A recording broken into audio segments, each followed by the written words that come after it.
All right, guys, welcome back to the ALGS channel. Hope you guys are all doing well and having a great day so far. Plenty to dive into and discuss in today's video, so I want to go ahead and get right into it. But plenty, like I said, to talk about. We've got people that are changing their drop locations because of contest and no longer going to be contesting each other. Drama that happened last night in the North American Pro League after some DDoSing took place. Also, we've got results from each Pro League region as well that I wanted to make mention of, and also some team changes that we need to look into as well. So make sure to like the video, subscribe to the channel if you guys want to stay up to date, all things Apex Legends esports related. Without further ado, let's go ahead and dive right into this. So first thing I want to mention, this was coming from Minus Tempo, obviously the player manager over at TSM. He said North American hashtag ALGS A+C today is at 4 p.m. Pacific time. The contest that we have to look out for: Nick Merckx's team with the tripods versus the Sentinels / Complexity, Oxygen Esports versus Drop In Gaming, TSM versus the BBB squad. And this seems to have actually been updated slightly. Update: the Sentinels is now dropping at Landslide, which means there won't be a contest at Nick Merckx versus the Sentinels on World's Edge anymore.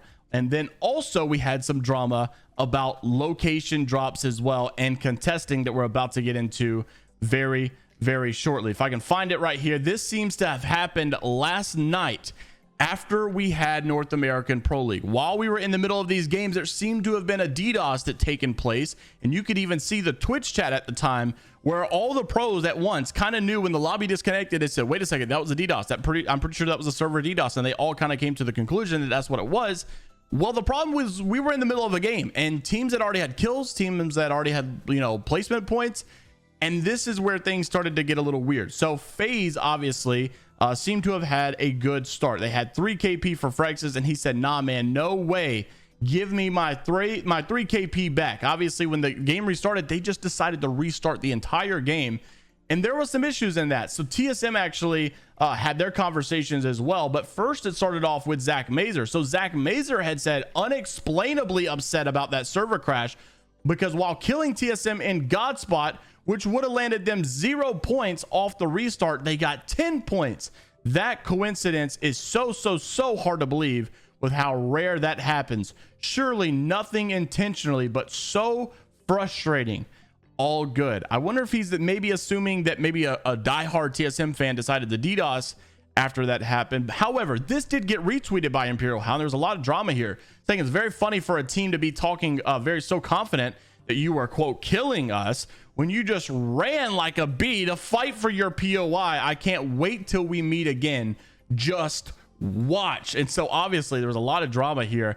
And so someone explained in NFL terms, Imperial House is Patriots with Tom Brady against the Panthers. The Panthers have offense and just run the ball out of the stadium and never come back. And then Sweet Dreams saying how you are more of a Jameis Winston. And I thought the drama was pretty funny. And it does suck. I mean, we've got to be honest. It is kind of crazy that this DDoS happened, and I don't know how I feel about TSM dying and not getting any points, but then all of a sudden, because the DDoS happens, they get another chance, then they get 10 points. I mean, TSM has been struggling, and when they lose like that, I feel like it's kind of like a weird freebie that they got, and I like TSM. I'm glad that they won the last one. I'm kind of rooting for TSM when Glitch Energy's not playing, of course, and so I kind of was, happy to see them get some points, but I don't really know if I can justify saying that they deserved it. It definitely was a little weird, to say the least. However, there's also some team drama that I wanted to make mention of here. So Klain, you guys know, obviously they're not playing with Capra. They decided to play with Kenny, but Kenny hasn't played since December, and so there has been some issues with that. So right after they played last night, they said myself and I and Bullet are looking for one for the rest of Pro League. We played this weekend with Kenny, who hasn't played since December and had no clue what a beacon even is now. So we can easily have an insane rest of the Pro League and want to build something great. DM me if you are interested. We are currently in 9th right now. You guys know that they are Native Gaming. Well, also a little bit of an update to that is they are no longer going to be Native Gaming. Also wanted to look at this Reptar. You guys know, former Complexity. This guy's still a beast. Still looking for a team for the future. Keeping my options open either as a player or coach in the Pro League, but also taking offers for the Challenger circuit if neither of those come about. I can IGL, I can co-IGL. I'm pretty much ready to put in the work in with whoever is willing to give me a shot. Also Faster, super excited to officially announce I've been working with a team in Intel as a coach / analyst in preparation for ALGS Pro League Split 2. And if any of you guys would like to support the guys, be sure to tune into their streams and command center via Twitch as well. Now, before we get into some of the results that happened last night, I wanted to make mention of this. So you guys know that Fallout was no longer, on the casting squad here for the ALGS broadcasting talent anymore. He's been doing his own thing. He's been doing a lot of watch parties as well. Well, we kind of were like confused because, Vicky Kitty has always been his duo. Who's going to be her duo now? Like, how's this actually going to work out? Well, actually, I thought this was amazing. Vicky Kitty decided to get on a watch party with Fallout last night, and I think this is some good content. I really like that there's more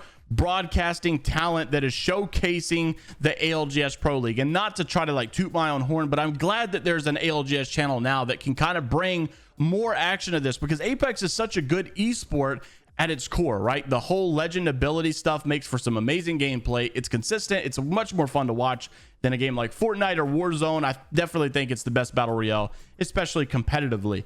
But the problem is like it's not really promoted enough. I mean, when you have a London Pro League event, or when you have like a LAN event, I really don't think there was that much like advertisement. Many people didn't know about it unless it was by word of mouth, by content creators speaking of it, or about watching watch parties. So the fact that we have more content like this continuously coming out, I'm pretty happy about, and it makes me very happy to see that the scene seems to be growing very tremendously. Good stuff to see. And now let's get into our results from last night. So starting it off with North America, we had some very, very poor performances out of the tripods, which we all kind of expected after the whole drama with Nick Merckx over the last couple of months, basically saying he's been playing too much Warzone. He's not been putting much time into the game.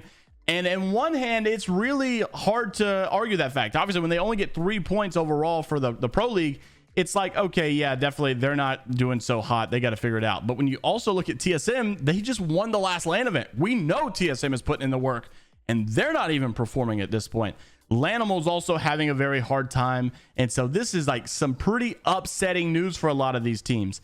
Also, NRG did not play last night. If you guys can see, there's points in the second column. That means they played last night, A versus C. So Group B did not play last night. Shout out to Glitch Energy. They are still in 6th place despite not playing last night. So that's pretty good for them to see. I'm really happy about that, because I think they're going to be a very top team for sure. But one team we need to give some credit for is absolutely FaZe Clan. I have been really, really shocked at how well this team has performed. Like, I knew they were going to be a top 3 team, top 5 team overall. But to see like this North American squad, like powerhouse, they have really turned up with Phony and Frexes. And I think that Phony, obviously, something about that ESA camp, I don't know what they were doing, but they were so good. And I think Phony has been an amazing addition to this roster. And all these guys meshed together so well. And I even think that they were kind of clowning on TSM last night. Like, I think they had a couple times where they were doing really good against TSM. So good stuff to see. And I actually think the graphic has already changed right here, by the way, for Litecoins. But overall, FaZe has done an amazing job, and so have some of these other teams. I think BBB, obviously, 18 points last night. XSET, 25 points last night. I think they were in first overall. But, BBB didn't even get to play round 1 on day 1, so they're going to be able to catch up a lot come next week.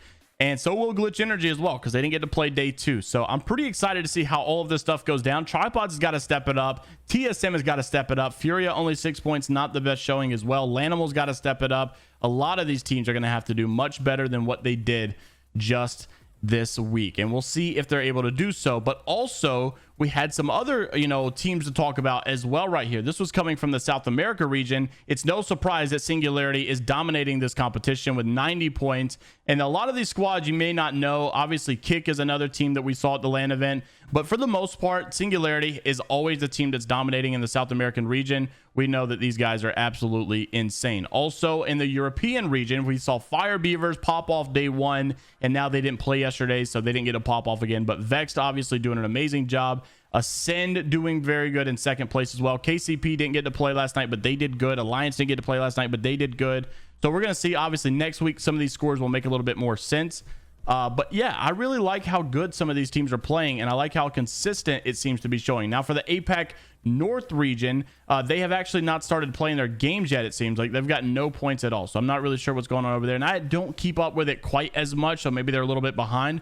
But I don't even have some of the dates on here. But for the APAC South region, of course, they do. And we all know these teams. Onyx, just as we expected in second place, Moist just as we expected in first place. So it seems that they do these a little bit differently since they're a little bit smaller of regions. I guess they don't have as many groups or whatever. Well, I guess they still got 3 groups, but it doesn't seem like they're doing like 2 days. It looks like they're all doing 1 day or something. So in my personal opinion, I think we're going to see about the same teams at LAN again. Like, I think you're going to see your Moist, you're going to see your Onyx, you're going to see you know, on North America, you're probably going to see FaZe this time, though. I will say, I think you might see Glitch Energy, but for the most part, I think it's going to be the same teams. XSET obviously probably going to make it. I'm sure Oxygen will probably make it again. They seem to be doing a little bit better now that they've had their little roster change as well.